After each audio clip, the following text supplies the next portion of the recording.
Vamos a platicar con el licenciado Felipe de Jesús Cantú, él es diputado federal por el Partido Acción Nacional. Señor legislador, los saludo siempre con gusto. Qué amable, muchísimas gracias, soy yo el gustoso de estar en tu programa, muchísimas gracias, Oscar Mario. Señor legislador, bueno, ayer el titular de Hacienda, el doctor Agustín Carstens, pues estuvo allí en el recinto legislativo. ¿Cómo le fue desde su perspectiva? Cuéntenos. Bueno, pues aquí todo depende del cristal a través del cual se mira. La verdad es que yo pensé que la comparecencia del secretario Carstens iba a ser algo así como una crucifixión y me parece que no fue tal. Yo creo que hubo planteamientos bien interesantes en el sentido de la aplicación de los recursos y por supuesto de la búsqueda de encontrar alternativas para financiar, entre otras cosas, los programas de combate a la pobreza. Hubo planteamientos muy interesantes tanto del PRI como del PAN. En el caso del PRD y el PT, pues la verdad fue más en tono destructivo que de tratar de construir, pero bueno, algunas críticas que yo rescataría que se hicieron al planteamiento del paquete financiero. Debo recordar que la comparecencia del secretario Carstens no era por el paquete financiero, sino por la glosa del informe.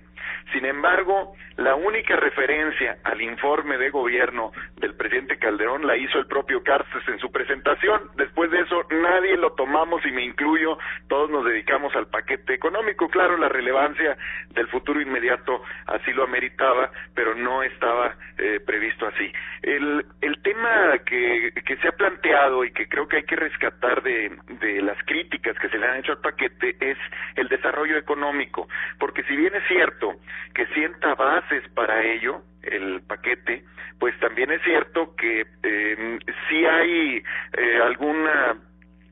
una manita muy cargada hacia los temas de combate a la pobreza, como apoyos directos a la gente pobre, y el tema de la creación del empleo se está planteando sobre otro tipo de modificaciones. La reforma laboral fue uno de los temas también que se tomó como uno de los importantes para tomar, pero pues bueno, en ese sentido, pues la chamba la tenemos los legisladores, no el secretario Carstens. Creo que el ejercicio de discusión de ayer nos lleva hombro con hombro a lo que tenemos que hacer los legisladores, que es sí va a tener que tener algunas modificaciones seguramente el paquete, pero en general creo que se va afinando la estrategia integral para poder corregir el rumbo y poder evitar que más gente caiga en la pobreza extrema.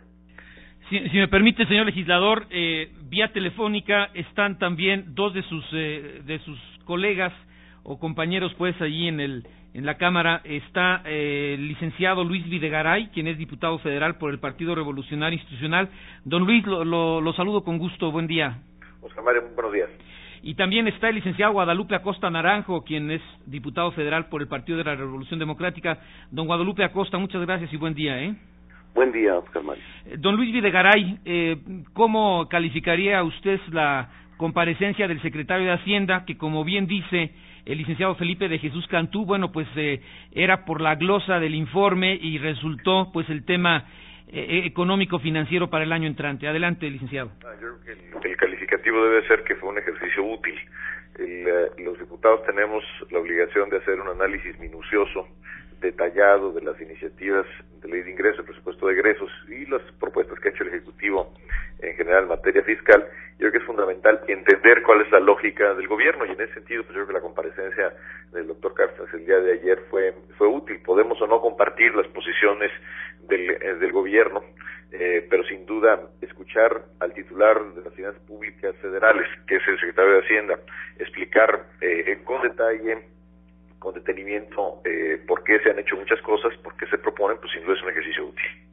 Gracias, don Luis Videgaray. Don Guadalupe Acosta, ¿cuál sería su opinión? Pues es el arranque del análisis del paquete económico integral presentado por el titular del Poder Ejecutivo. El objetivo de la presencia del secretario de Hacienda era con ese doble motivo. Lo discutimos en la Junta de Coordinación Política y se decidió que fuese en una sola comparecencia donde se recibiera la explicación sobre la glosa y sobre el paquete económico. De haber sido solamente sobre la glosa, tendríamos ahorita que estar programando una nueva comparecencia con el secretario de Hacienda para que nos explicara entonces el paquete económico, y no fue así. Creo que es una precisión válida hacerla, pero fue también, creo, el arranque de esta discusión, un ejercicio que sirve para iniciar un análisis que tiene que ser mucho más profundo. El tema es muy delicado y tiene muchas aristas y no se puede desahogar en una sola comparecencia. Bueno, pero pareciera como que todo se concentró en el impuesto el IVA del 2%, que estaría pues muy bien etiquetado para beneficiar a casi 7 millones de familias, don Guadalupe Acosta. Bueno, ahí estuvo una parte de la polémica, pero creo que en su conjunto se trató la mayor parte de las medidas propuestas por el gobierno federal. Nosotros le pusimos mucha atención al tema que para nosotros es fundamental. Nos parece que el Estado mexicano sigue sin ampliar la base gravable y sin cobrarle lo que le debe de cobrar a grandes contribuyentes que siguen evadiendo impuestos. El propio secretario de Hacienda reconoció que por devoluciones a grandes centros comerciales por la tasa cero al IVA se devuelven más de 90,000 millones de pesos, que por impuestos especiales, por los paraísos fiscales, los regímenes especiales, se evaden alrededor de 480,000 millones de pesos, lo dijo el propio secretario de Hacienda, y que por evasión fiscal simple y elusión andamos en una cifra de alrededor de otros 500,000 millones de pesos. Entonces nosotros decimos, ¿para qué cobrar simple y sencillamente la tasa del 2% que da 70,000 millones, habiendo estas cantidades multimillonarias de evasión, de elusión, de paraísos fiscales, y ir contra ellos en vez de ir contra los mismos? Me parece que sería lo más lógico.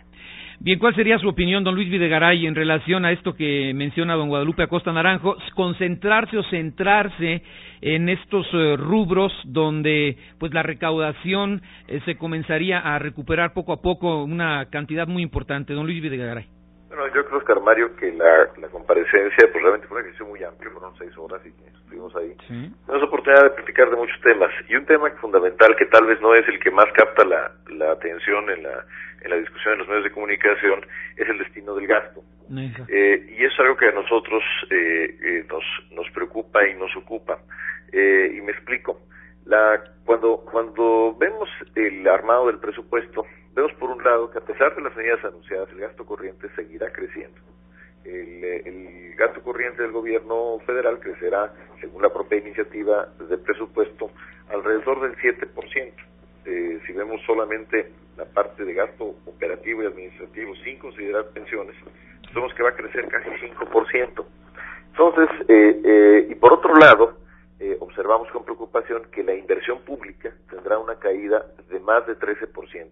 Y hay rubros que son muy importantes para detonar el crecimiento, como puede ser la inversión en comunicaciones, la inversión en infraestructura educativa o de salud, o por ejemplo los programas de vivienda, que tienen un impacto muy importante en la demanda agregada y un efecto multiplicador sobre la actividad privada, que se están reduciendo. Entonces, al ver la estructura propuesta del gasto, pues la pregunta obvia es cuál es la prioridad del gobierno. Nos queda claro al analizar el presupuesto de egresos que la prioridad no es crecer, no es recuperar empleos. La prioridad es exclusivamente pues cuadrar las cifras del gobierno federal ante un problema de caja que tienen las finanzas públicas.